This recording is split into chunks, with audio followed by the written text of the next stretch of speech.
ఈ పరిశుద్ధ గ్రంథంలో నుండి యోహాను సువార్త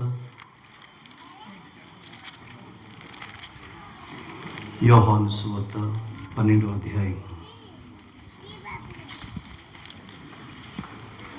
యోహాను సువార్త 12వ అధ్యాయం 46వ వచనాన్ని మనం చూద్దాం. దేవుని పరిశుద్ధ గ్రంథము యోహాను సువార్త 12వ అధ్యాయం 46వ వచనాన్ని ఈ రాత్రి మళ్ళా మనం చదువుదాము. నా యందు విశ్వాసముంచు ప్రతివాడు చీకటి నుండి చేరుకున్నట్లు నేను ఈ లోకములకు వెలుగుగా వచ్చి ఉన్నాను. ప్రార్థన చేస్తాను. ఓకేనది. పరలోక మందున మా తండ్రి, ఈ రాత్రి ఇంతవరకు పాటల ద్వారా మీరు మహిమ పొంది ఉన్నారు. దాన్ని బట్టి స్తోత్రాలు. కాబట్టి తండ్రి, మీ దాసుల గృహంలో చేరి ఈ విధంగా ఇక ప్రత్యేకమైన సువార్త కూడికను కలిగి ఉండటానికి ఈ రాత్రి మీరు మా సహాయపడుతున్నందుకు స్తోత్రాలు. ప్రభువా, మరి రాత్రి నేను చదివిన మాట యోహాను సువార్త 12వ అధ్యాయం 46వ వచనం ద్వారా ఈ రాత్రి మీరు మాతో మాట్లాడండి. మీ మేలైన స్వరాన్ని మా కొరకు వినిపించేయండి. గొప్ప కార్యాలు చేసి తండ్రి వీరే మహిమ పొందను కోరుకుంటూ వందనాలు స్తోత్రాలు చెల్లిస్తూ యేసుక్రీస్తు వారి దయగలిగిన నామములో ప్రార్థన చేసి వేడుచున్నాము తండ్రి. ఆమేన్.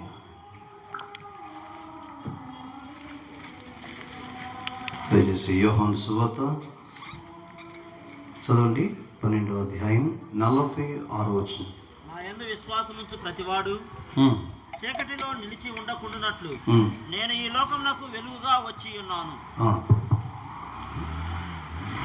నా యందు విశ్వాసముంచు ప్రతివాడు చీకటిలో నిలిచి ఉండుకున్నట్లు నేను ఈ లోకమునకు వెలుగుగా వచ్చి ఉన్నాను. కాబట్టి ఈ దినాల్లో ఈ వారం మనంతా ధ్యాన అంశం ఏంటి అంటే ఆయన ఎలాంటి వాడిగా వచ్చి ఉన్నాడు అనే అంశాన్ని మనం ధ్యానం చేస్తున్నాం.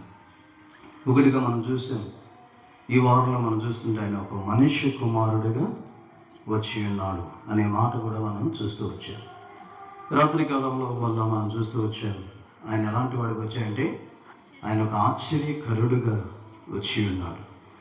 కాబట్టి 2000 సంవత్సరాల క్రితం కన్యైన మరీ గర్భంలో ఆయన ఎలాంటి వాడికి వచ్చాడంటే ఈ రాత్రి మరొక భాగాన్ని మనం ధ్యానం చేస్తాము.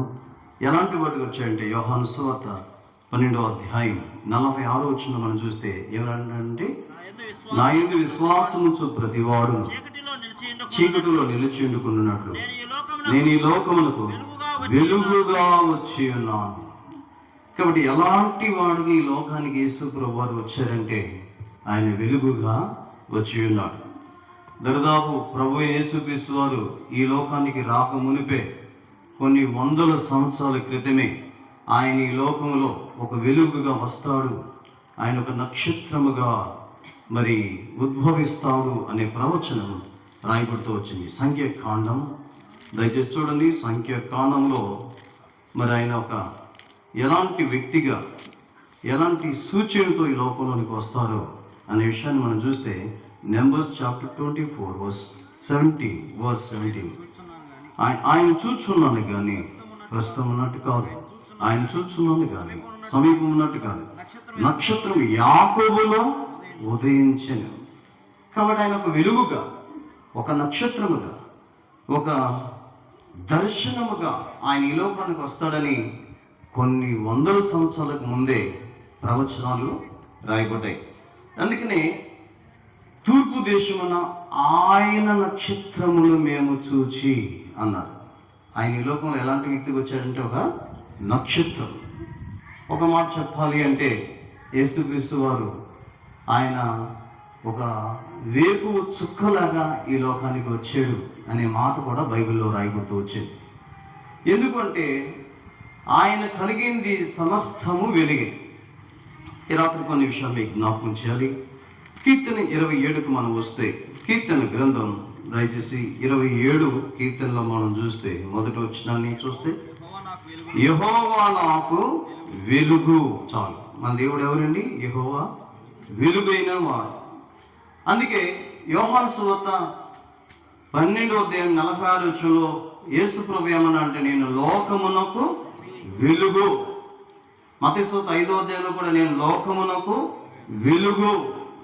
యేసు ప్రభు వెలుగు, తండ్రి అయిన దేవుడు వెలుగు, మరి ఆయన వాక్యం. చూడండి, బైబిల్లో మనందరికీ బాగా తెలిసిన ఒక వచనం కీర్తన 119.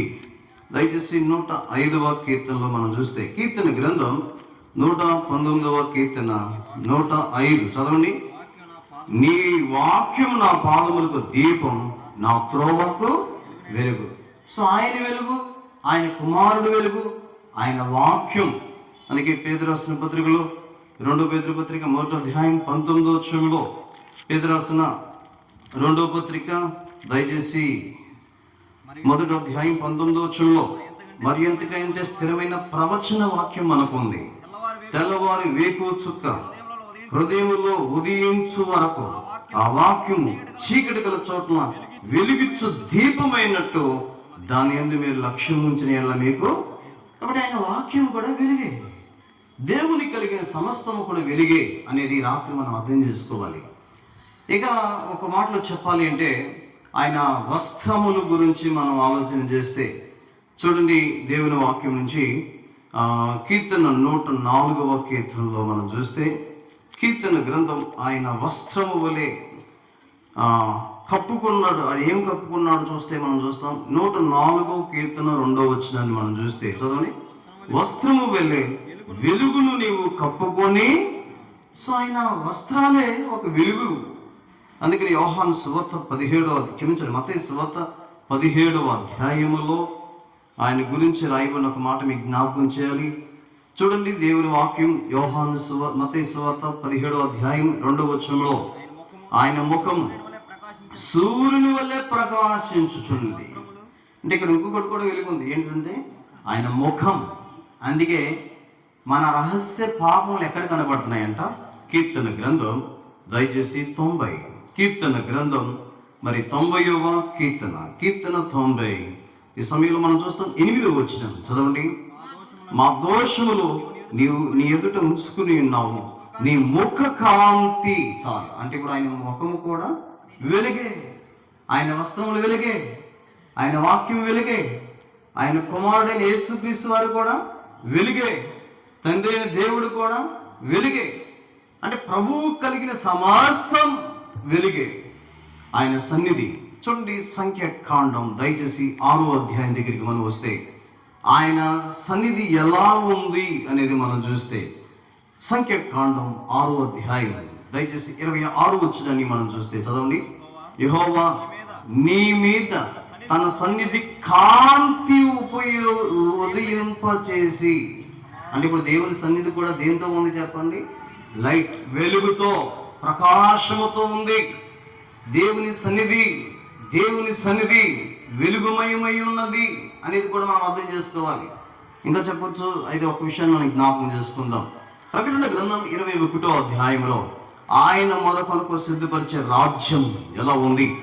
ప్రకటన గ్రంథం దయచేసి 21వ అధ్యాయం దయచేసి ఈ సమయంలో 11వ వచనాన్ని మనం చదవండి. దాని యందలి వెలుగు దగదగ మెరియు సూర్యకాంతము వంటి అమూల్యమైన రత్నములను. కాబట్టి ఆయన రాజ్యం ఎలా ఉంది చెప్పండి? వెలుగు. అందుకే నీతిమంతులు దేవుని రాజ్యంలోకి వెళ్ళిన తర్వాత వాళ్ళు ఎలా ఉంటారని చెప్పాడంటే, మత్తయి సువార్త 13వ అధ్యాయం చూడండి. మత్తయి సువార్త 13వ అధ్యాయంలో మనం చూస్తే నీతిమంతులు తమ తండ్రి రాజ్యములో ఎలా ఉంటారంటే 43వ వచనం చదవండి. మత్తయి సువార్త 13:43. అప్పుడు నీతిమంతులు తమ తండ్రి రాజ్యములో సూర్యుని వల్ల తేజలుతారు. అంటే ఇప్పుడు పరలోక రాజ్యం కూడా ఎలా చెప్పండి? వెలుగు, వెలుగు, వెలుగు, వెలుగు, వెలుగు. ఆయన వెలుగు చూశాను, ఆయన కుమారుని యేసు వెలుగు అని చూశాను, ఆయన వాక్యమైన దేవుని మాటలు వెలుగు అని చూశాను, ఆయన ముఖ కాంతి వెలుగు అని చూశాను, ఆయన వస్త్రములు వెలుగు అని చూశాను, ఆయన సన్నిధి వెలుగు అని చూశాను, ఆయన రాజ్యము కూడా వెలుగు. కాబట్టి అందుకనే యేసు ప్రభువు అన్నారు, నేను ఈ లోకానికి వెలుగుగా వచ్చి ఉన్నాను. ఎలాంటి వెలుగుగా వచ్చాడో చెప్ప దయచేసి చూడండి దేవుని వాక్యం నుంచి. ఆయన ఎలాంటి వెలుగు అనేది మనం చూస్తే బైబిల్ గ్రంథంలో ఒక 7 వచనాలు ఈ రాత్రి మీకు జ్ఞాపకం చేస్తాను. మొదటిది, ఆయన ఎలాంటి వెలుగుగా వచ్చి ఉన్నాడు? యోహాను సువార్త దయచేసి మొదటి అధ్యాయం. యోహాను సువార్త దయచేసి మొదటి అధ్యాయం. యేసు ప్రభువారు ఎలాంటి వెలుగుగా ఈ లోకానికి వచ్చి ఉన్నారు? 9వ వచనాన్ని మనం చూద్దాం. చదవండి. నిజమైన వెలుగు ఉండేను, అది లోకంలోనికి వచ్చుచు ప్రతి మనిషిని వెలిగించుచున్నది. చాలు. యేసు ప్రభువు ఈ లోకానికి ఎలాంటి వెలుగుగా వచ్చాడంటే నిజమైన వెలుగు. ఇప్పుడు చూడండి, నిజము అని చెప్పే ప్రయత్నం చేస్తున్నారు అంటే బైబిల్లో ఈ లోకం అంతా ఏముంది చెప్పండి? నిజం లేదు, అంత అబద్ధం. అబద్ధమైనవి ఎన్నో ఉన్నాయి, అసత్యమైనవి ఎన్నో ఉన్నాయి, మోసకరమైనవి ఎన్నో ఉన్నాయి, డూప్లికేట్ చాలా ఉన్నాయి. మీకు తెలుసు, అసలు ఒరిజినాలిటీ కంటే డూప్లికేట్ ఎక్కువ ప్రపంచంలో. మనం నాటది వరి ఒక్కటైతే దాని చుట్టూ పెరిగేది కలుపు మొక్కలు ఎక్కువ. వరి అందరికీ వచ్చమే కదా, ఒకటి వరి మనం నాటుతాం, కానీ కలుపు మొక్కలు చూస్తే చుట్టూ. కాబట్టి యేసులాగా వెలుగులాగా చూపించే ప్రయత్నాలు చాలా ఉన్నాయి, కానీ యేసయ్య నిజమైన వెలుగు అని బైబిల్ చెప్పింది. ఇంకా మనం చూస్తే ఆయన ఎలాంటి వెలుగు. రండి, యోహాను రాసిన మొదటి పత్రికలో ఒక మాట మీకు జ్ఞాపకం చేయాలి. 2వ అధ్యాయం 8వ వచనాన్ని, 1 John chapter 2 verse 8. మరియు క్రొత్త ఆజ్ఞ మీకు రాయిచున్నాను, చీకటి గతించుచున్నది, సత్యమైన వెలుగు ఇప్పుడు. కాబట్టి ఈ లోకానికి 2000 సంవత్సరాల క్రితం వెలుగుగా వచ్చి ఉన్నానని చెప్పిన ఆ ప్రభు ఎలాంటి వెలుగుగా వచ్చాడంటే ఆయన నిత్యమైన వెలుగు, క్షమించండి, ఆయన నిజమైన వెలుగు. రెండవది, ఆయన సత్యమైన వెలుగు. అంటే ఈ లోకం అంతా దేంతో నింపబడి చెప్పండి? అసత్యముతో నింపబడింది. ఆ కారణాన్ని బట్టి 2000 సంవత్సరాల క్రితం ఈ లోకానికైనా ఒక సత్యమైన వెలుగుగా రావటానికి ఇష్టపడ్డారు. ఇంకా కొంచెం మనం ముందుకెళ్దాం. పేతురు రాసిన మొదటి పత్రిక దయచేసి 2వ అధ్యాయం 9వ వచనంలో ఆయన ఎలాంటి వెలుగుగా వచ్చి ఉన్నాడో మనం చూడొచ్చు. పేతురు రాసిన మొదటి పత్రిక 2వ అధ్యాయం 9వ వచనం చదవండి. అయితే మీరు చీకటిలో నుండి ఆశ్చర్యకరమైన తన వెలుగులోనికి. చాలు. అంటే యేసు ప్రభువు ఎలాంటి వెలుగు అంట? నిజమైన వెలుగు మాత్రమే కాదు, సత్యమైన వెలుగు మాత్రమే కాదు, ఆశ్చర్యమైన వెలుగు యేసుక్రీస్తు ప్రభువు. నాకు తెలిసి ఇంత ఆశ్చర్యకరమైన వెలుగు ఈ ప్రపంచంలో ఎవ్వరు కూడా లేరండి. మన ప్రభు ఎలాంటి వాడంటే గమనాగమనం లేని వెలుగు కలిగిన దేవుడు అండి. అందుకని ఆయనకి మాత్రమే చెందిన పేరేంటో తెలుసా? జ్యోతిర్మయుడు. ఆయన మాత్రమే వెలుగు, ఆశ్చర్యమైన వెలుగు యేసుక్రీస్తు వారు మాత్రమే. ఇంకొంచెం ముందుకెళ్దాం. ఆయన ఎలాంటి వెలుగు? యోహాను సువార్త 8వ అధ్యాయం. యోహాను సువార్త 8వ అధ్యాయం. ఈ సమయంలో మనం జ్ఞాపకం చేసుకుందాం. యోహాను సువార్త 8వ అధ్యాయం 12వ వచనాన్ని మనం చూస్తాం. చదవండి. మరలా యేసు, నేను లోకమునకు వెలుగును, నన్ను వెంబడించువాడు చీకట్లో నడవక జీవపు వెలుగు కలిగి ఉండునని వారితో చెప్పాను. ఎలాంటి వెలుగంటే ప్రభు? ఆయన జీవపు వెలుగు.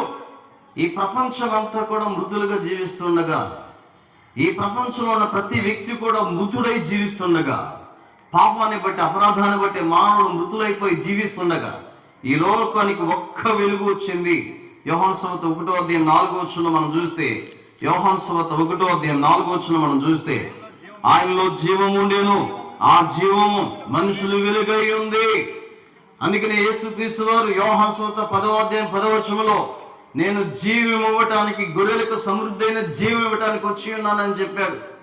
అంటే ఈ లోకంలో జీవించిన ప్రతి మనిషి కూడా పాపాన్ని బట్టి అపరాధాన్ని బట్టి మృతులైపోయి జీవిస్తుండగా ఆ జీవమైన దేవుడు ఈ లోకానికి జీవ వెలుగుగా వచ్చి పాపాన్ని బట్టి అపరాధాన్ని బట్టి చనిపోయిన ప్రతి ఒక్కరిని కూడా బ్రతికించడానికి వచ్చిన వెలుగే ఆ జీవపు వెలుగు. యేసు ఏ వెలుగు అంటే ఆయన జీవపు వెలుగు.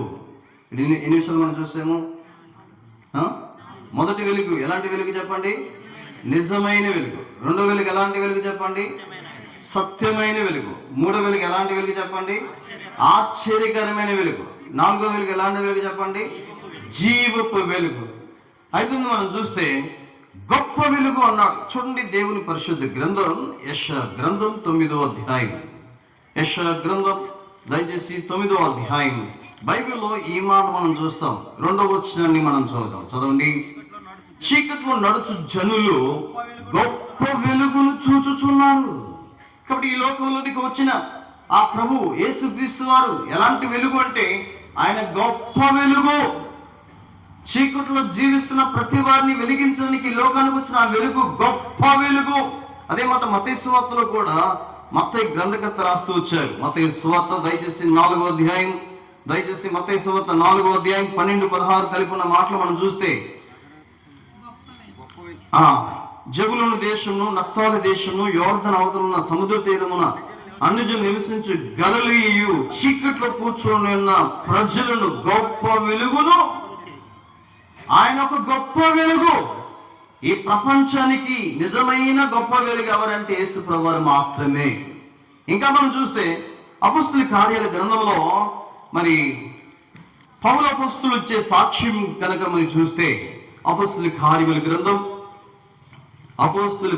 గ్రంథం దయచేసి మనం చూస్తే 22వ అధ్యాయం 6వ వచనాన్ని ఒకసారి మనం చూస్తే చదవండి.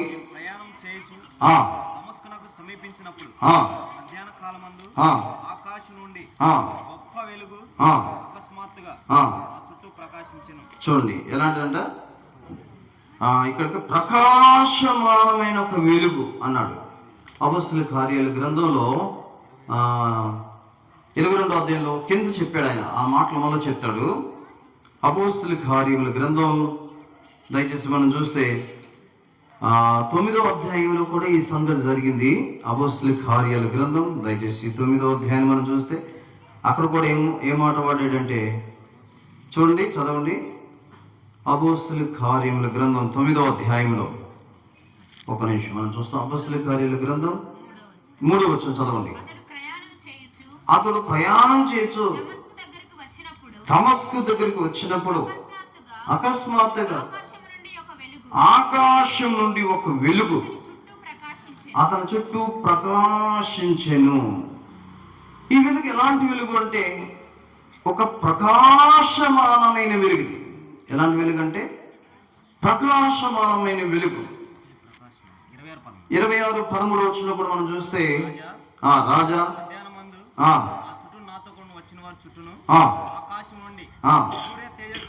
సూర్య తేజస్సు కంటే ఏమిటండి మిక్కిలి ప్రకాశమానమైన. కాబట్టి ఆరోది ఆయన ఎలాంటి వెలుగుగా ఈ లోకానికి వచ్చాడంటే ప్రకాశమానమైన వెలుగు అంటారు. ఈరోజు నేను అంటాను, ఆయన తప్ప ప్రకాశమానమైన ఈ లోకంలో ఇది కూడా లేదు.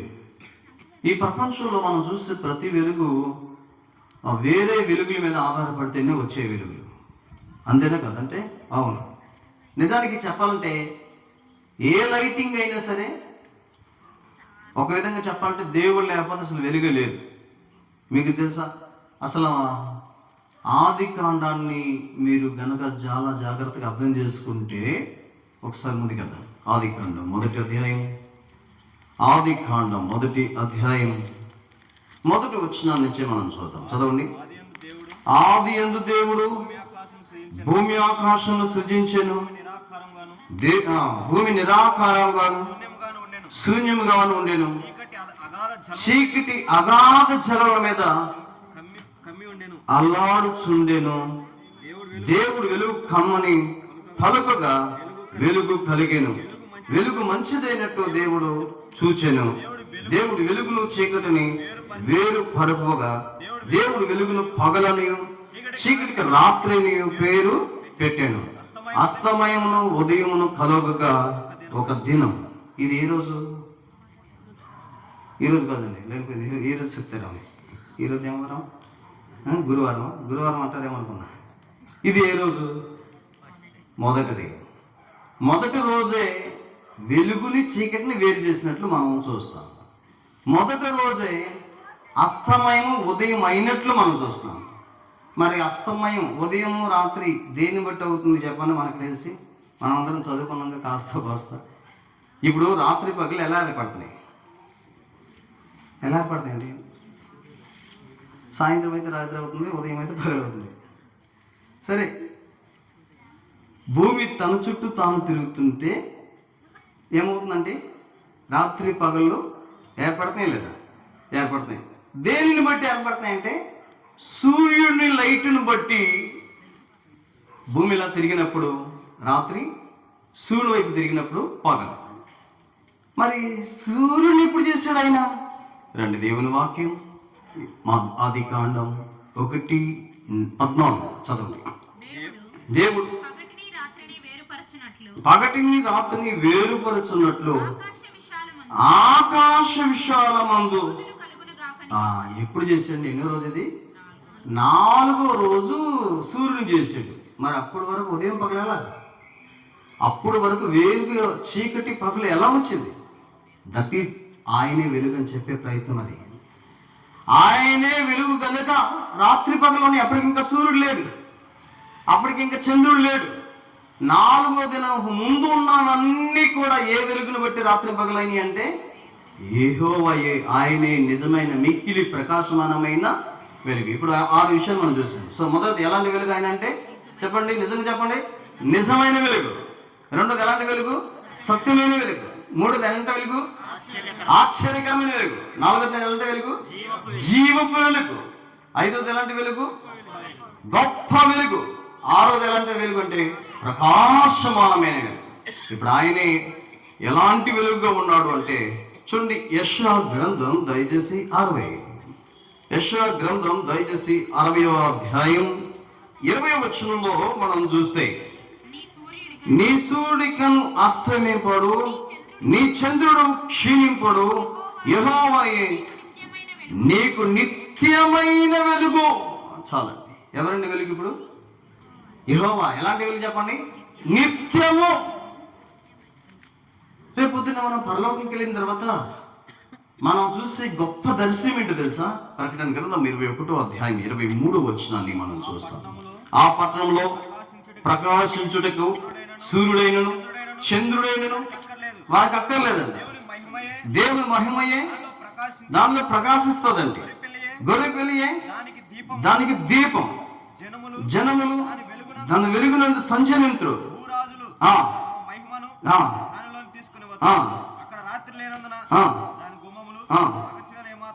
ఇక అక్కడ రాత్రి లేదు, పరలోకంలో చీకటి లేదు.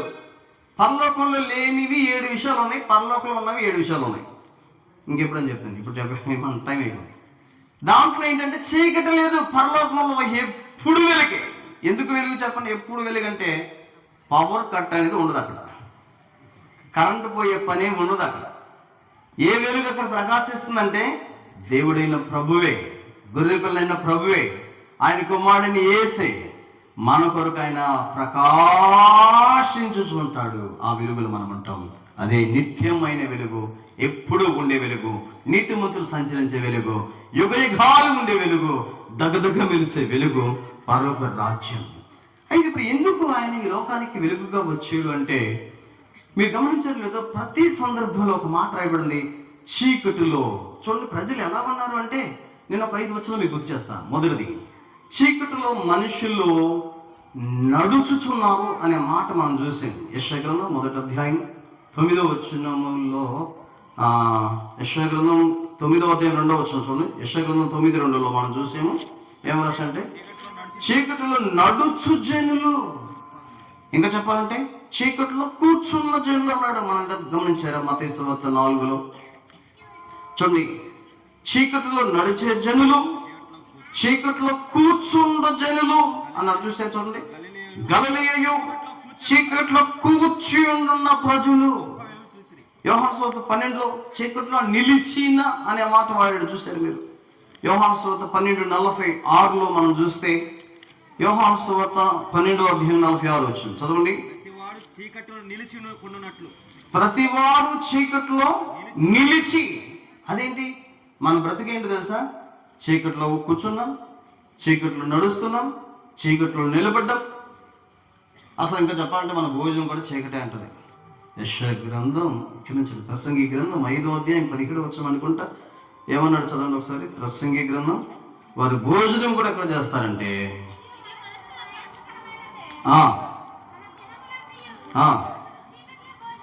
ఎక్కడండి? ఇప్పుడు బైబిల్ అంతా ఏమంటుంది? చీకటి చీకటి చీకటి చీకటి చీకటి. ఇప్పుడు చీకటి అంటే ఏంటి? అసలు చీకటి ఏం గుర్తు చేస్తుంది మనకి? 40 మినిట్స్ మనం అనుకున్న టైంలో చీకటి ఏం గుర్తు చేస్తుందో ఈ రాత్రి నేను వీలుంటే 7 విషయాలు మీకు గుర్తు చేస్తా. అసలు ఆ పౌలు అపోస్తలులు ఏమన్నారంటే, మీరు చీకటి చీకటి చీకటి అనుకుంటున్నారు, ఆ చీకటి ఎవరో కాదు. ఎవరని చెప్పాడు చెప్పండి, చూడదాం. ఎఫెసీ పత్రిక 5వ అధ్యాయం. అసలు చీకటి ఎవరో చెప్పేశాడు ఆయన. చీకటి అంటే ఏంటి చూడండి. ఎఫెసీ పత్రిక 5వ అధ్యాయం 8వ వచనాన్ని ఆయన ఏమన్నారు, మీరు పూర్వమందు చీకటి అయి. ఇక చీకట్లో కూర్చోవడం కాదు, చీకట్లో నడవడం కాదు, చీకట్లో నిలవడం కాదు, చీకట్లో సంచరించడం కాదు, అసలు చీకటిని ప్రేమించడం కాదు, మీరే చీకటి. ఎందుకు మనం చీకటి అయిపోయాం? ఎందుకు మనం చీకట్లో ఉన్నామంటే, ఈ రాత్రి యేసు 2000 సంవత్సరాల క్రితం ఈ లోకానికి దిగిరవడానికి కారణం ఏంటంటే, చీకటి ఒక 7 విషయాలను గుర్తు చేస్తుంది. ఆ స్థితి నుంచి మనం తప్పించాలని ఆయన కోరుతున్నాడు. సో మొట్టమొదటి విషయం ఏంటో మీకు జ్ఞాపకం చేయాలి. మొదటిది యోబు గ్రంథం దయచేసి 12. యోబు గ్రంథం దయచేసి 12వ అధ్యాయం. యోబు గ్రంథం దయచేసి 12వ అధ్యాయం. ఈ సమయంలో మనం చూస్తాము మరి 22వ వచనాన్ని మనం చూస్తాం. చదవండి. చీకట్లోని రహస్యములను ఆయన బయలుపరుచున్నప్పుడు. కాబట్టి చీకటి రహస్యమైన జీవితాన్ని జ్ఞాపకం చేస్తాము నేను. అనగా చీకటి అపవిత్రమైన జీవితాన్ని, పాప సంబంధమైన జీవితాన్ని. అందుకే చూడ, పాపం చేయడానికి వచ్చి ఏ వ్యక్తి కూడా పాపం చేస్తారంటే చేయరు. కాబట్టి ఏ పాపమైన, దొంగతనమైన, వ్యభిచారమైన, ఇంకే పాపమైన మనిషి పగలు చేయడు. ఎందుకు తెలుసా? చీకటి ఒక అపవిత్రమైన జీవితాన్ని చూపిస్తుంది, పాపాన్ని చూపిస్తుంది. అంటే ఈరోజు భూమి మీద జీవించిన ప్రతి మనిషి కూడా పాపం అనే స్థితిలో ఉన్నప్పుడు, పాపంలో పుట్టి, పాపంలో పెరిగి, పాపంలో జీవించి, పాపంలో తన జీవితాన్ని వెళ్ళబుచ్చుతున్న సమయంలో, పాపం వల్ల వచ్చే శిక్ష నిత్య నరకమని ఆయన ఎరిగిన వాడే, పాపంలో జీవిస్తున్న ప్రతి ప్రజలను ఆయన విడిపించడానికి ఈ లోకంలోనికి అరుణోదయ దర్శనము వలె ఒక వెలుగుగా, నిత్యమైన వెలుగుగా దిగి వచ్చాడు. ఈ రాత్రి నేను అంటాను, ఒకవేళ నీ జీవితంలో ఇంకా పాపం ఉన్నట్లయితే, పాపంలో సంతోషిస్తున్న వ్యక్తి అయితే, యేసయ్య నీ కొరకు ఈ లోకానికి 2000 సంవత్సరాల క్రితం వచ్చాడు. ఎలా వచ్చాడంటే అరుణోదయ దర్శనం అన్నాడు. చూడండి, ఆ మాట మనం జ్ఞాపకం చేసుకుందాం.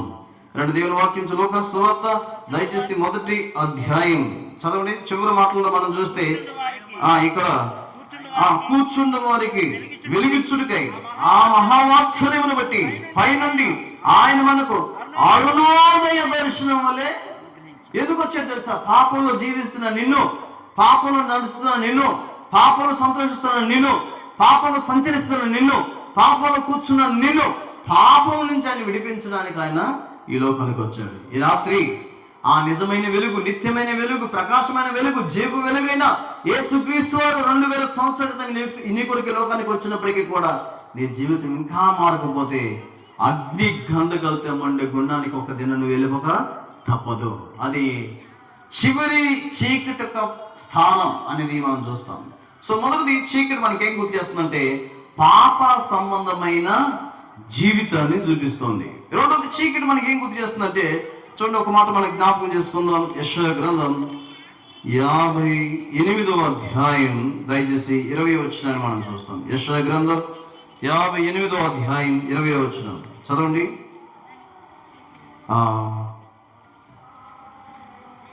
యెషయా గ్రంథము 58వ అధ్యాయము 10వ వచనం, క్షమించండి 10వ వచనం చూడండి.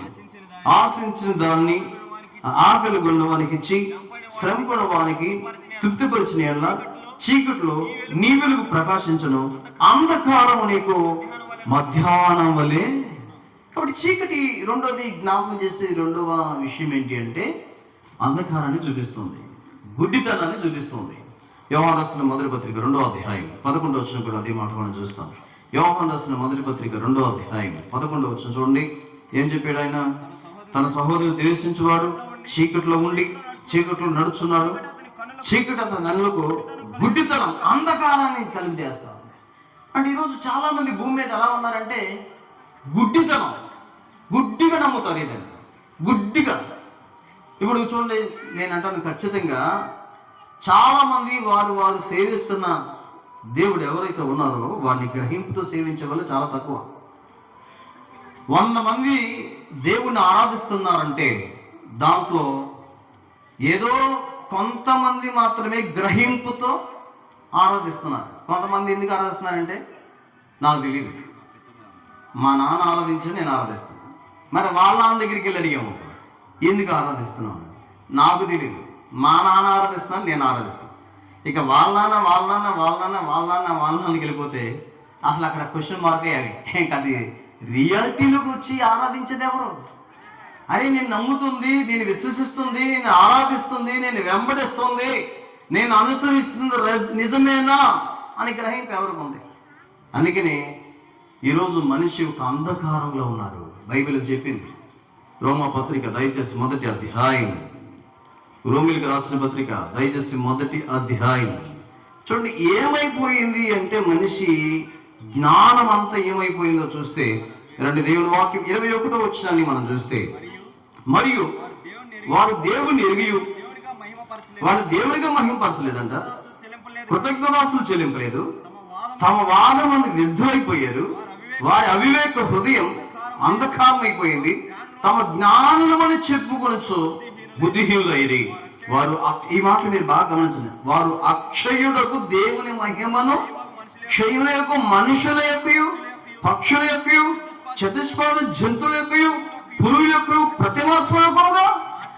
అరే ఇప్పుడు చూడండి, ఇప్పుడు ఒకవేళ నేను తిమ్మోతన్న పక్కనే ఉన్నాం అనుకోండి, ఎవరైనా నన్ను నమస్కారం పాస్టర్ గారు అంటారు కామన్గా. ఒకవేళ అన్న అనుకోకుండా నన్ను పక్కన పెట్టి తిమ్మోతన్న నమస్కారం అంటే నాకు ఎలా ఉంటుంది? ఎలా ఉంటుంది చెప్పండి? అర్జెంటుగా ఆయన ఊరికి కలిగి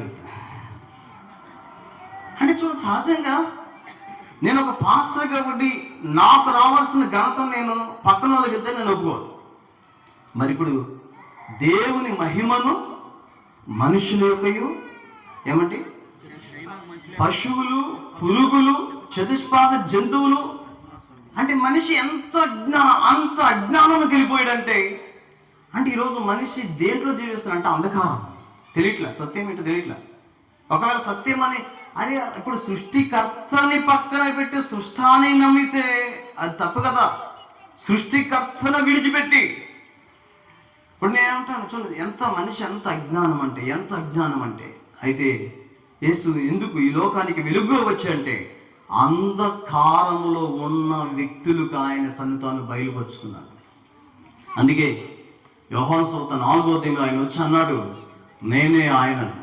నేనే తను తాను బయలుపరుచుకున్నాడు. ఆయన సర్వసత్యంలోనికి తీసుకురావడానికి కొరకై ఆయనే తను తాను బయలుపరుచుకున్నాడు. పౌలు ఎథెన్స్ అనే పట్టణానికి వెళ్ళాడు సువార్త సేవ పరిచయ నిమిత్తమై. తన 2వ సువార్త దండయాత్రలో అక్కడ చూసి పౌలు గారు ఒక బలిపీఠం చూసి తట్టుకోలేకపోయాడంట. బాధపడిపోయాడు హృదయంలో. ఆ బలిపీఠం ఏంటంటే ఏం రాస్తుందో తెలుసా? తెలియబడిన దేవునికి. ఆ బలిపీఠం పేరు తెలుసా? వాళ్ళకి అది తెలియదని కూడా వాళ్ళకి తెలుసు.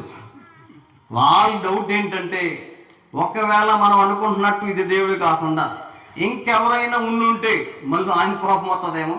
ఆయన ఎవరో మాకు తెలియదు కాబట్టి అయ్యా తెలియబడిన దేవా నీకు అని ఒక బలిపీఠం కట్టారు. చూడండి దేవుని వాక్యం అపోస్తలుల కార్యం 8వ అధ్యాయం 17వ అధ్యాయం 23 చదవండి.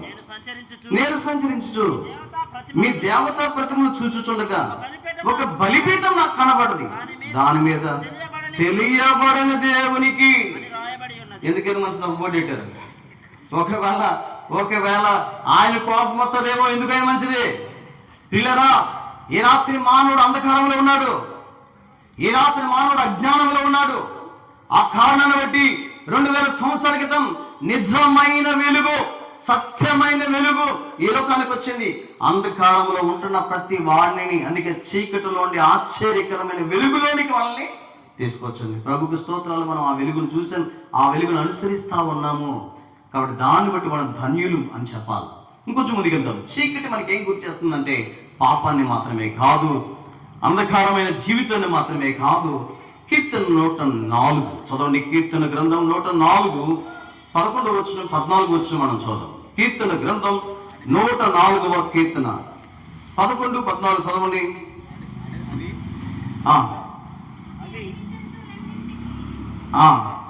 చదవండి. 107 కీర్తన క్షమించండి. 107వ కీర్తన 11 చదవండి. 107వ కీర్తన క్షమించండి. 107వ కీర్తన 11. బంధింపబడిన వారై చీకటిలోను వర్ణాంధకారములోను నివాసం చేయవారి హృదయమును ఆయన ఆయాసం చేత కృంగజేసెను. చదువు 14 కూడా చదువు. 14 చదవండి. వారి కట్లను తెంపివేసి చీకటిలో నుండి అంధకారంలో నుండి వారిని రప్పించెను. చూడండి, ఇప్పుడు చీకటి మనకు గుర్తు చేసే మూడో విషయం ఏంటంటే బానిసమైన బ్రతుకు, బంధకాన్ని చూపిస్తుంది.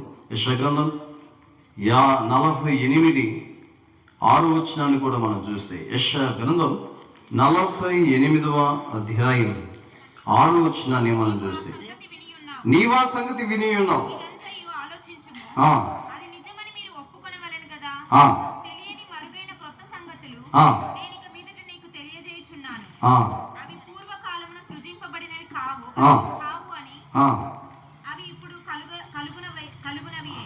కలుగునవే, అవి నాకు తెలిసే ఉన్నవని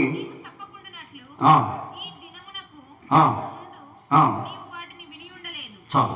అంటే ఇక్కడ మనం చూస్తే కనుక, అంటే 107వ కీర్తనలో మనం ఏదైతే 11, 14 వచ్చినా చూసామో, ఈ రెండు విషయాలు ఏం చూపిస్తుందంటే, చీకటి అంటే చెప్పండి, కట్లు, బంధకాలు, ఈ విషయాలు చూపిస్తుంది.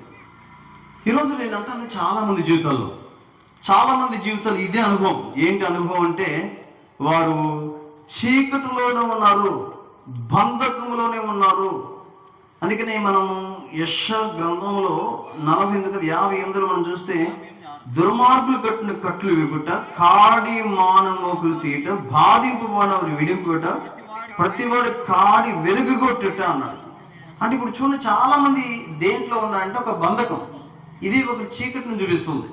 ఈరోజు యేసయ్య ఎందుకు ఈ లోకానికి వెలుగు వచ్చంటే, చీకటిలో పాపంలో జీవించే వ్యక్తిని పాపం నుంచి విడిపించడానికి. చీకటిలో రెండోది మనం ఏం చూస్తూ వచ్చామంటే, అంధకారంలో ఉన్న వ్యక్తిని వెలుగులోకి తీసుకురావడానికి. మూడోది చీకటిలో అన్నప్పుడు మనం చూస్తున్నాం 107వ కీర్తన ప్రకారం ఏంటి అంటే బంధకాలు. ఈరోజు మనిషి చాలా బంధకాలు ఉన్నారు కదండి. అనేకమైన కట్లు మనిషిని బంధించాయి. ఈరోజు ప్రతి విధమైన కట్ల నుంచి ఆయన తంపడానికి లోకానికి వచ్చాడు. యేసుప్రభువు వారు ఎందుకు వచ్చాడంటే, ఆయన అంటాడు, నేను స్వతంత్రులుగా చేయడానికి. యోహాను సువార్త 8వ అధ్యాయం ఏమన్నా అంటే, కుమారుడు వచ్చి మిమ్మల్ని స్వతంత్రులుగా చేస్తాడు. ఇప్పుడు యేసయ్య ఈ లోకానికి వచ్చిన తర్వాత మనకి స్వతంత్రం ఇవ్వాలనుకుంటాడు ప్రతి విధమైన బంధకం నుంచి. చాలా మంది ఇంకా రకరకాల బంధకాలతో బంధించబడే ఉన్నారు. రకరకాల కట్లు వారిని బంధించేసి, యేసు ప్రభు దగ్గరికి వచ్చిన తర్వాత ఏ వ్యక్తికి కూడా ఏ విధమైన కట్లు ఉండకూడదు. ఒకవేళ ఆ కట్లు ఇంకా నువ్వు కలిగి ఉన్నావంటే అర్థం ఏంటంటే, ఇంకా నువ్వు యేసు దగ్గరికి పూర్తిగా రాలా. యేసయ్య దగ్గరికి వస్తే ఆయన ప్రతి కట్ల నుంచి నేను ఆయన విడిపిస్తాడు. అందుకే గలతీ 5:1 అన్నాడు, క్రీస్తు అనుగ్రహించు ఈ స్వాతంత్ర్యమును మీరు కలిగి ఉన్నారు.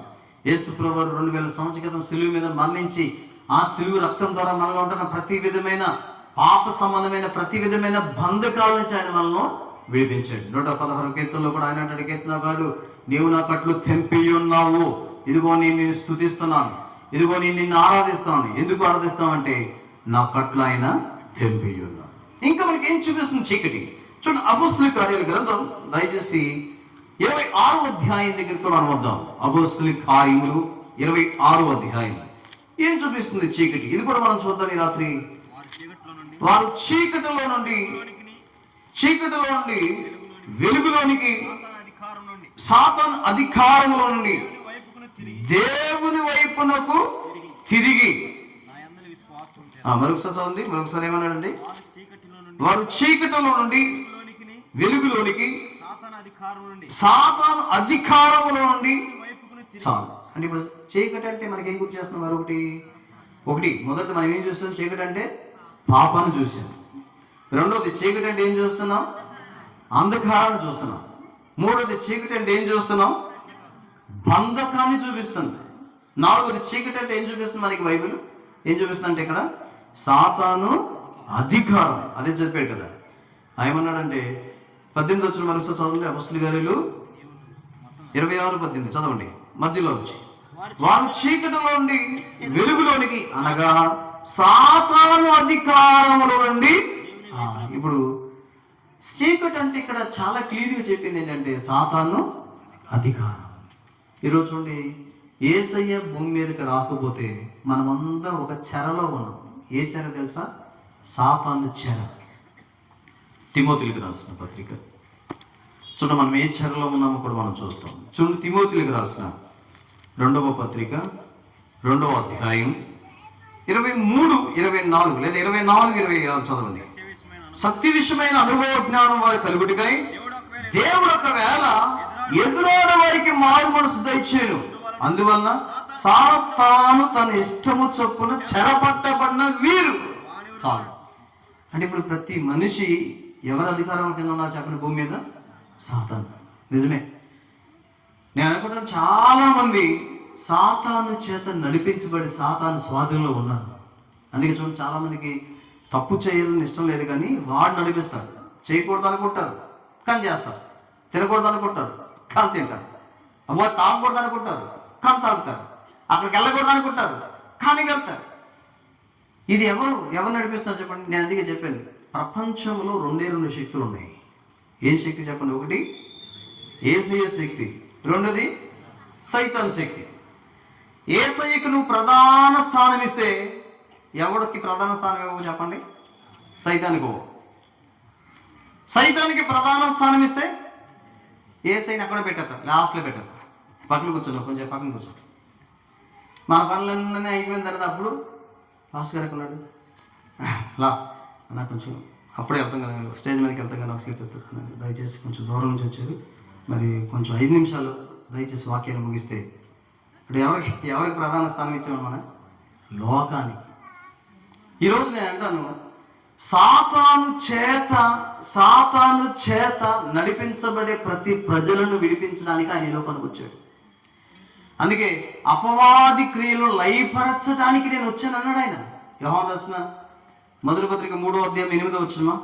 యోహాను రాసిన మొదటి పత్రిక 3వ అధ్యాయం, అపవాది మొదటి నుండి పాపము చేయుచున్నాడు గనుక పాపము చేయవాడు అపవాది సంబంధి, అపవాది యొక్క క్రియలను లయపరచడానికే వాడి ప్లాన్ ఏంటంటే అపవాదికి నేను నరకాన్ని తీసుకెళ్ళిపోవాలి, నేను నశింపు చేయాలి, వాడిని పట్టుకున్నాను నేను. అందుకే యేసుప్రభువు ఎందుకు వచ్చంటే సాతాను అధికారంలో ఉన్న వ్యక్తులను ఆ స్థితి నుంచి తప్పించండి. పిల్లది రాత్రి ఈ 4 విషయాలు ఒకసారి మనం తలపోసుకున్నాం. ఒకవేళ నువ్వు పాపంలో ఉన్నావా, నీ పాపపు స్థితి నుంచి నేను విడిపించడానికి ఆయన వచ్చి ఉన్నాడు. ఒకవేళ నువ్వు అంధకారంలో అజ్ఞానంలో ఉన్నావా, నీకు వివేకం ఇవ్వటానికి. చదవండి, ఒక వచనం మనం చదువుతాం. యోహాను రాసిన మొదటి పత్రిక 5వ అధ్యాయం 19వ వచనం మనం చూస్తే, యోహాను రాసిన మొదటి పత్రిక 5వ అధ్యాయం 19వ వచనం మనం చూస్తే, దేవుని సంబంధులమనియు లోకమంతయు దుష్టులందున్నదనియు ఎరుగుదుము, మనము సత్యవంతుడైన వాడిని ఎరగవల్లని దేవుడు కుమారుడు వచ్చి మనకి ఏమి ఇచ్చాడు చెప్పండి? అంటే మనిషి చీకట్లో దేనిలో ఉన్నాడు తెలుసా? అంధకారం, అజ్ఞానం, గుడ్డితనం, ఏం పూజిస్తున్నామో తెలియస్తుంది. అందుకే వచ్చాడు సర్వసత్యం నడిపించడానికి, మీరు నమ్మిది రైట్ కాదని చెప్పడానికి, నేనే మార్గం అని చెప్పడానికి, నేనే వెలుగని చెప్పడానికి, నేను మాత్రమే సత్యం అని చెప్పడానికి ఆయన వచ్చాడు. ఇక్కడ 3వది మనం చూస్తే బంధకాలు చూపిస్తుంది మా చీకటి. అందుకే చీకటి అనగా కట్లను చూపిస్తుంది, బంధకాలు చూపిస్తుంది. చూడండి, చాలా మందిని బంధించినప్పుడు ఎక్కడ వేస్తారు తెలుసా? బంధించినప్పుడు ఎక్కడ వేస్తారు చెప్పండి? జైలు వేస్తారు. జైలు ఏముంటుంది? 500 వోల్టేజ్ బల్బులు పెడతారంటే ఉండదు. ఇంకా ఇప్పుడైనా వాళ్ళ జైలు పర్లా. మీరు ఏదైనా హైదరాబాద్లో గోల్కొండ కోటకి ఎవరైనా వెళ్తే ఇళ్ళు ఉంటారు కదా, అక్కడ మీరు అన్ని పరిశీలనగా చూస్తే మీకు అర్థమవుతుంది, ఒక జైలు ఉంటుంది. ఆ రోజుల్లో బంధిస్తే ఎక్కడ వేస్తారంటే ఒక పెద్ద రూమ్ ఉంటుంది, ఆ రూమ్లో ఒక్క లైట్ కూడా ఉండదు, చిన్న హోల్ ఉంటుంది పైన, దాంట్లో నుంచి కింద పడేస్తారు. మీరు ఎప్పుడైనా వెళ్ళకపోతే ఇప్పుడు వెళ్ళి చూడండి, హైదరాబాద్లో గోల్కొండ కోటకి వెళ్ళి చూడండి, జైలు చూడండి. అప్పుడు బంధించే జైలు ఎలా ఉంటుందంటే చీకటి లోన. అందుకే ఇప్పుడు చీకటి ఒక బంధకాన్ని చూపిస్తుంది. ఈ రాత్రి దేని చేత బంధించబడ్డావు? కొంతమంది త్రాగుడికి బంధించబడ్డాడు, కొంతమంది సిగరెట్కి బంధించబడ్డాడు, కొంతమంది సినిమానికి బంధించబడ్డాడు, కొంతమంది వ్యభిచారానికి బంధించబడ్డాడు, కొంతమంది రకరకాల కట్లకు బంధించబడ్డాడు. యేసయ్యను సర్వసత్యంలోకి తీసుకురావడానికి ఈ లోకానికి వెలుగుగా వచ్చి ఉన్నాడు. 4వది ఇక్కడ మనం చూస్తుంటేనే చీకటి మనకి ఏం చూపిస్తుంది అంటే, ఏం చూపిస్తుంది? సాతాను అధికారం. ఒకవేళ రాత్రి దురాత్మల చేత పీడించబడుతున్న వ్యక్తివైనా చూడండి, నేను అంటాను కనపడే సాతాను వేరు, కనపడిన సాతాను వేరు. తెలుసా మీకు? మనం ఏమనుకుంటామంటే నిజంగా రియాలిటీ నేను బైబిల్ ప్రకారం చెప్తున్నాను. కొంతమంది దయ్యం పట్టింది అంటారు కదా, అది కనపడే సాతాను. అది అందరికి కనపడుతుంది. కనపడిన సాతాను ఉంటుంది. అది నీలో ఉంటే బైబిల్ చదవను, అది నీలో ఉంటే ప్రార్థన చేసుకోను, అది నీలో ఉంటే మందిరానికి రాను, అది నీలో ఉంటే ఇలాంటి ప్రార్థన కొడుకులకి వెళ్ళవు కదా, ఇంట్లోనే కూర్చోబెడుతుంది, సినిమాలు ఇక అన్నీ ఇవే ఉంటాయి. ఇది మౌనంగా సాతాను చేసే కార్యాలు ప్రతి ఒక్కరిలో. ఒకవేళ నువ్వు అలా ఉన్నావు రాత్రి, దేవుడు అంటే, దేవుని వాక్యం అంటే, ప్రార్థన అంటే, మందిరం అంటే, దేవుని సన్నిధి అంటే ఆశ లేని వ్యక్తి ఉన్నావా? నీకు పట్టింది దయ్యం. ఏం పట్టింది చెప్పండి? నిజమే దయ్యం, అది కనపడిన దయ్యం అది. అందుకే నేను ప్రార్థనకి రానవదు. కనపడిన దయ్యం అది, అందుకే నేను బైబిల్ చదవదు. కనపడిన దయ్యం అది, అందుకే నువ్వు వాక్యం చదివి ఎక్కడ మేలు పొందుతావా అని బైబిల్ చదవదు. ఈ రాత్రి ఎవరైతే బైబిల్ చదవకుండా బంధించబడ్డారో వారు ఏ అధికారి కింద ఉన్నా చెప్పండి? సాతాను, సాతాను, సాతాను. ఇప్పుడు మన బైబిల్ ఒక ఆమోసు గ్రంథం అంటాం, కానీ అబ్బాయి పెద్ద కష్టం అది. ఆమోసు ఆయన ఇది ఎక్కడుంది ఇప్పుడు? ఆమోసు మొత్తం గిర్ర బొంగులు తిప్పుతూ ఉంటాం. కీర్తన గ్రంథం అంటాం, కానీ బాగుంది, దేవుని స్తోత్రం మధ్యలో ఉంటుంది. అది కనుక బైబిల్ చదివే వ్యక్తికి ఆ భయం ఉండదు అన్నమాట. టక్కని చేస్తాం. ఎందుకు తెలుసా? మా డైలీ వెలుగులో జీవించబడుతున్నాడు. ఈ రాత్రి అంటాను, ఒకవేళ కనబడే దయ్యాలైనా చీకటితో బంధించబడుతున్నావా? దురాత్మల చేత బంధించబడుతున్నావా? చేతబడి శక్తులతో బంధించబడుతున్నావా? యేసయ్య దగ్గరికి వస్తే ఆయన అన్నిటి నుంచి, అందుకే యేసు ప్రభు ఈ లోకానికి వచ్చిన తర్వాత అపోస్తలుల కార్యాలు 10వ అధ్యాయం చదవండి, 38వ వచనంలో యేసు ప్రభు ఏం చేశాడో మీరు చూస్తే, ఆయన ఎందుకు వెలుగు వచ్చాడు చూడండి. అపోస్తలుల కార్యాల గ్రంథం 10వ అధ్యాయం 38.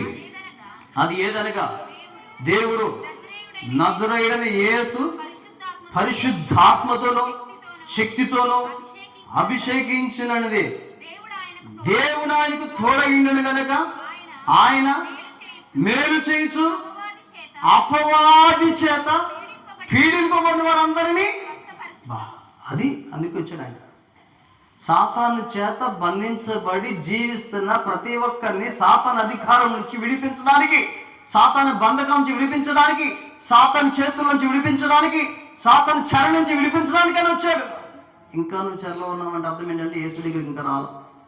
ఆఖరిది చీకటి మనకి గుర్తు చేసి ఇంకొక విషయం చెప్పి నేను ఈ రాత్రి ముగిస్తాను. చీకటి మనకి ఏం గుర్తు చేస్తుందంటే ఒక 4 వచనాలు చదివితే బాగుంటుంది అనుకుంటా. 1 మత్తయి సువార్త 8వ అధ్యాయం దయచేసి 12వ వచనం మనం చూస్తాం. మత్తయి సువార్త దయచేసి 8వ అధ్యాయం దయచేసి 12వ వచనం చదవండి. రాజ్య సంబంధులు వెలుపటి చీకటిలోనికి త్రోయబడుదురు. 2వ వచనం మత్తయి సువార్త 12వ అధ్యాయం, క్షమించండి 22వ అధ్యాయం, మత్తయి సువార్త 22వ అధ్యాయం 13వ వచనం మనం చూస్తాం. మత్తయి సువార్త 22:13. అందుట రాజు వీని కాళ్ళు చేతులు కట్టి వెలుపటి చీకటిలోనికి త్రోసివేయడి. 3వది పేతురు రాసిన 2వ పత్రిక 2వ అధ్యాయం 4వ వచనం. పేతురు రాసిన 2వ పత్రిక 2వ అధ్యాయం 4వ వచనం చదవండి. దేవదూతలు పాపం చేసినప్పుడు దేవుడు వారిని విడిచిపెట్టక పాతాళలోకమందలి కట్టికి చీకటిలోనికి తోసివేయరు. 4వ వచనం యోధా పత్రిక 1వ అధ్యాయం 6వ వచనం. యోధా పత్రిక 1వ అధ్యాయం 6వ వచనం చదవండి. మరియు తమ ప్రధానత్వం నిలుపుకొనక తమ నివాస స్థలం విడిచిన దేవదూతలను మహాదినమున జరుగు తీర్పు వరకు కటికి చీకటిలో నిత్య పాశముతో ఆయన బంధించి. 4 వచనాలు ఏం చూపిస్తున్నా తెలుసా? మత్తయి సువార్త 8వ అధ్యాయం 12వ వచనం, మత్తయి సువార్త 22వ అధ్యాయం 13వ వచనం, పేతురు రాసిన 2వ పత్రిక 2వ అధ్యాయం 4వ వచనం, యోధా పత్రిక 1వ అధ్యాయం 6వ వచనం. ఇదంతా ఏం చూపిస్తుంది తెలుసా? పాతాళం. ఏం చూపిస్తుంది చెప్పండి? పాతాళ మందలి చీకటిలోనికి. ఈరోజు మనిషి నరకానికి సిద్ధపడిపోయి ఉన్నాడు. అందుకే యేసు ప్రభు ఈ లోకానికి రావాల్సి వచ్చింది. యేసయ్య ఈ లోకానికి 2000 సంవత్సరాల క్రితం కన్య అయిన మరియ గర్భంలోకి శిశువుగా రాకపోతే మనమందరం ఎక్కడికి వెళ్ళిపోతాం తెలుసా? నరకం. అగ్నిగల్లికి వెళ్తామంటే గుండం, యుగ యుగాలు కాలిపోయే స్థలం, శాశ్వత కాలం దేవునికి ఎడబాటు ఉండే స్థలం. ఆ స్థలం నుంచి విడిపించడానికి యేసు ఈ లోకానికి వచ్చాడు. ఇప్పుడు చూడండి, చాలాసార్లు ఆ వెలుగును మనం మర్చిపోయి విజయవాడ వెళ్ళిపోయి ఒక స్టార్ తీసుకొచ్చేస్తాం. స్టార్ పెట్టుకోవడం తప్ప రైట్ అని నేను అంటలే, కానీ ఈ వెలుగు కాదు మనకు కావాల్సింది, ఆ వెలుగు. కళ్ళు మూసుకొని ప్రార్థన చేస్తాను. ఈ రాత్రి అసలైన వెలుగు యేసయ్యని పక్కన పెట్టి ఈ లోకంలో అక్షరార్థమైన వెలుగును మాత్రమే కలుగుంటున్నావా నీవు? అమ్మా, ఈ మాటలు నీకే. సహోదరుడా, ఈ మాటలు నీకే. సహోదరి, ఈ మాటలు నీకే. స్నేహితుడా, ఈ మాటలు నీకే. మా ప్రియమైన సంఘ సభ్యుడా, ఈ మాటలు నీకే. ఈ రాత్రి విన్నావా? ఈ మాటలు నీకే. అనుకోకుండా వచ్చావా? ఈ మాటలు నీకే. ఈ మాటలు వింటున్నావా? అయితే నీకే మాటలు. యేసయ్య ఈ లోకానికి నిత్యమైన వెలుగుగా వచ్చాడు నీకోసమే. ప్రకాశమానమైన వెలుగుగా వచ్చాడు నీకోసమే. ఆశ్చర్యమైన వెలుగుగా వచ్చాడు నీకోసమే. నిజమైన వెలుగుగా వచ్చాడు నీకోసమే. జీవపు వెలుగు నీకోసమే. మనోహరమైన వెలుగు అన్నాడు ప్రసంగి గ్రంథంలో, నీకోసమే. ఈ రాత్రికాల సమయంలో ఆయన నిత్యమైన వెలుగు. ఆ వెలుగులోనికి నిన్ను తీసుకురావడానికి ఈ లోకానికి 2000 సంవత్సరాల క్రితం కన్య అయిన మరీ గర్భంలో ఆయన ఒక శిశువుగా అరుణోదయ దర్శనముగా ఆయన ఈ లోకానికి వచ్చాడు. ఎందుకంటే చీకట్లో ఉన్నావు, రహస్య జీవితంలో ఉన్నావు, పాపంలో ఉన్నావు, అంధకారంలో ఉన్నావు, సాతాను అధికారం కింద ఉన్నావు, అజ్ఞానంలో ఉన్నావు, వెలుతురులో ఉన్నావు, బుద్ధిహీనతలో ఉన్నావు. ఈ రాత్రి నిన్నే అంధకార సంబంధమైన జీవితం నుంచి విడిపించడానికి, పాపపు బంధకాల నుంచి విడిపించడానికి ఈ లోకానికి దిగి వచ్చిన నిజమైన వెలుగు యేసుక్రీస్తు వారు. ఒకవేళ ఈ రాత్రి నీ జీవితాన్ని ఆయనకి ఇవ్వకపోతే, నీ హృదయాన్ని ఆయనకి ఇవ్వకపోతే, ప్రభువా నా హృదయంలోకి వచ్చి నాలో ఉన్న చీకటిని తీసివేయి, నాలో ఉన్న చీకటిని చూపించు, నాలో ఉన్న చీకటిని తొలగించు, చీకటి నుంచి నన్ను పిలిచావు. ఈ రాత్రి అంతా ఎన్నో విషయాలు మాట్లాడావు. ఒకవేళ ఇలా ఆయన వెలుగులోకి నువ్వు రాకపోతే యుగ యుగాలు నీకోసం బంధకములు పాతాల లోకమందరి చీకటి ఎదురు చూస్తుంది. కాళ్ళు చేతులు కట్టి వెలుగుల స్థలములు పడేయండి, అక్కడ చీకటి ఉంటుంది, పండ్లు కొరుకుతారు, రొమ్ము కొట్టుకుంటా ఒక దినం. ఎన్నో క్రిస్మస్ మీటింగ్లు, ఎన్నో వచనాలు, ఎంతకాలమో ఎన్నో క్రిస్మస్లు చూసావు. అయితే బాధాకరమైన విషయం ఏంటంటే ఆ యేసయ్య నీ హృదయం ఇంకా వెలగలేదు. కేవలం భౌతికమైన వెలుగుగానే నువ్వు ఆయన అనుసరిస్తున్నావు, కానీ కేవలం క్రిస్మస్ పండుగలు వెళ్ళిపోతున్నాయి, ఎన్నో పండుగలు వెళ్ళిపోతున్నాయి. అయితే ఈ రాత్రి యేసయ్య నీ హృదయంలో పుట్టాడా? యేసయ్య నీ చీకటిని తొలగించాడా? యేసయ్య అంధకార శక్తుల నుంచి విడిపించాడా? యేసయ్య పాప బానిసల నుంచి విడిపించాడా? యేసయ్య సాతాను అధికారం నుంచి విడిపించాడా? యేసయ్య రహస్య పాపం నుంచి విడిపించాడా? అది నిజమైన వెలుగు. ఒకవేళ ఆ వెలుగు నువ్వు చూడకపోతే, ఆ వెలుగు దగ్గరకు నువ్వు రాకపోతే సాతాను నిన్ను నష్టపరుస్తాడు.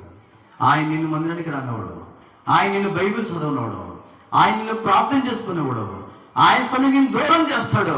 ఒక దినం రొమ్ము కొట్టుకుని చీకటిలో బాధపడే దినం ఉంటుంది.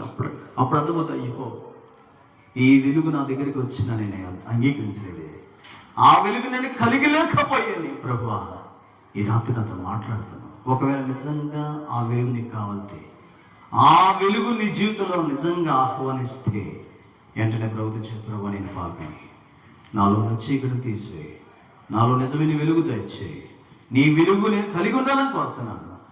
ఆ వెలుగు నిత్యమైన వెలుగు, పరలోక రాజ్యం చూపిస్తుంది. కన్నులు లేని, దుఃఖం లేని, ఏడ్పు లేని, మన్నం లేని, రోగం రాని, మహోన్నతమైన పరిశుద్ధితో, సమాధానంతో, సంతోషంతో నింపబడిన రాజ్యం అది. ఆ రాజ్యమే నిజమైన వెలుగు. ఆ వెలుగులోని తీసుకురావటానికి ఈ లోకానికి దిగి వచ్చిన వెలుగే యేసు ప్రభు. పాపిని ప్రభు అంటే చాలు, ఈ చీకటి నుంచి ఆశ్చర్యమైన వెలుగులోనికి ఆయన నడిపిస్తాడు. అలాగా ప్రభు మనకు సహాయం చేయనుగా.